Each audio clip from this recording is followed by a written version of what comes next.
hi, welcome to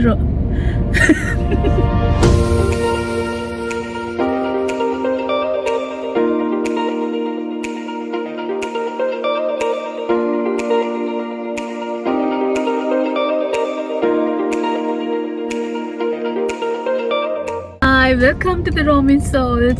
මම රුවනිමා. මේ ඉන්නේ මගේ husband චමර.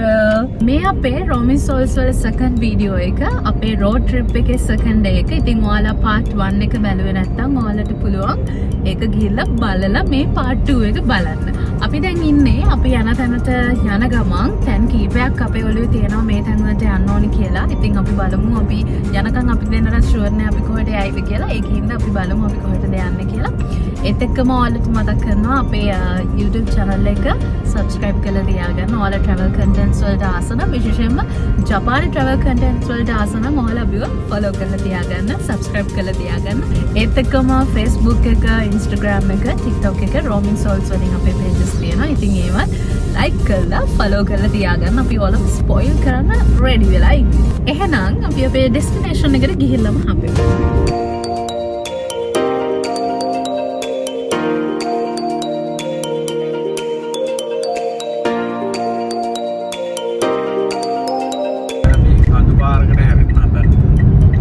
ඔයාලා දන්නවනේ අපි මේ road trip එක ඇවිල්ලා ඉන්නේ ජපානයේ හිතාචි කියන පැත්තට.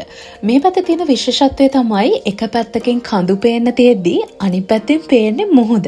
ඉතින් ඒ නිසාම බලන හැම තැනම අපිට නම් දකින්න ලැබුණේ හරිම ලස්සන sceneries. මේ දැන් අපි බීච් එකක් හොයාගෙන යන්නේ කන්දක් මැදින් තියෙන පාරකින්. මේ පාර නම් කරලා තියෙන්නේ Green Forest කියලා. ඇත්තටම ඉතින් ග්‍රීන් ෆොරස්ට් එකක් මැද්දෙන් යනවා වගේ තමයි අපිට දැනෙන්නේ. යන අතරමඟ අපි දෙන්න ලස්සන ඩෑම් එකක් දැක්කා. එතන පැනෝරාමා පාක් එකකුත් තියෙනවා කියලා ගහලා තිබුණ නිසා අපි දෙන්න හිතුවා පොඩ්ඩක් බැහැලා ගිහිල්ලා බලමු කියලා. අපි දැන් යනවා ලස්සන තැනකට. ලොකු ගලකට නගින්න. අපි දැන් ලස්සන තැනකට යනවා. ලොකු පඩිපෙලක් නගින්න තියෙන බල. මෙතන view එක හරිම ලස්සනයි. වලට පෙන්නන්න. මාරම ලස්සනයි. ඉන්න මම ඔයාලට පෙන්නන්න.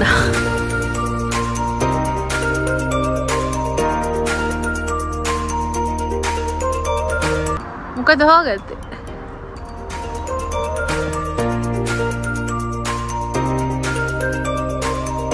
අපි යමු මේ පඩිපෙළ නගින්න.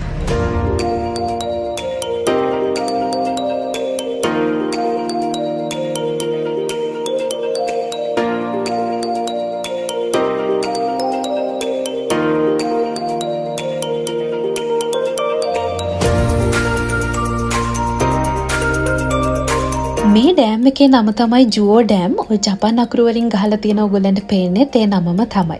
මේ තියෙන එතන තියෙන පැනෝරාමා පාක් එක එතන හරිම ලස්සනයි. හැම තැනම පේනවා මේ උඩට ආවට පස්සේ.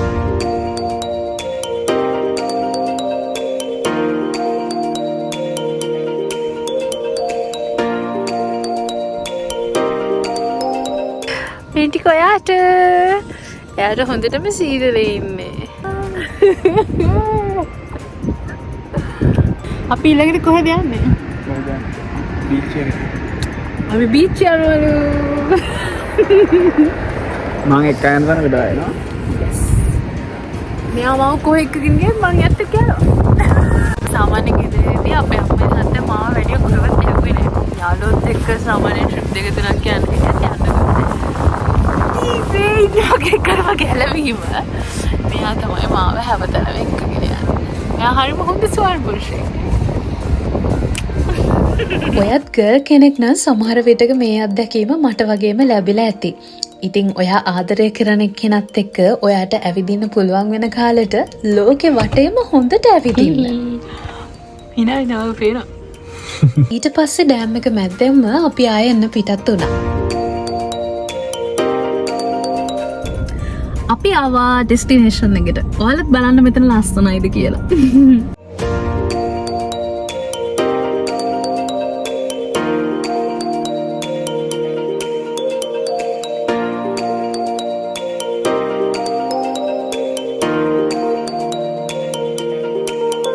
අපි අපි මේ ඇවිල්ලා ඉන්නේ තකදු කොහම බීච් එකට.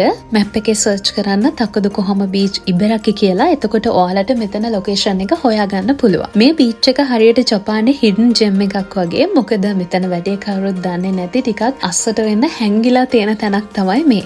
ඒ වුණාට ඔයාලට පේනවා ඇති මේ බීච් එක කොච්චරක් නම් ලස්සනද කියලා.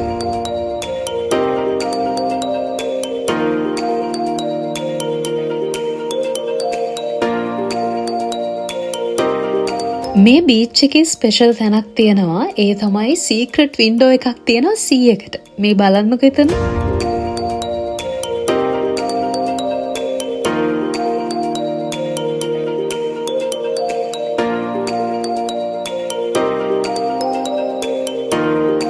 එහෙනම් ඉතින් අපේ vlog එක බලපු ඔයාලා හැමෝටම thank you so much. අපි ආයෙ වීඩියෝ එකකින් හම්බෙමු. bye bye.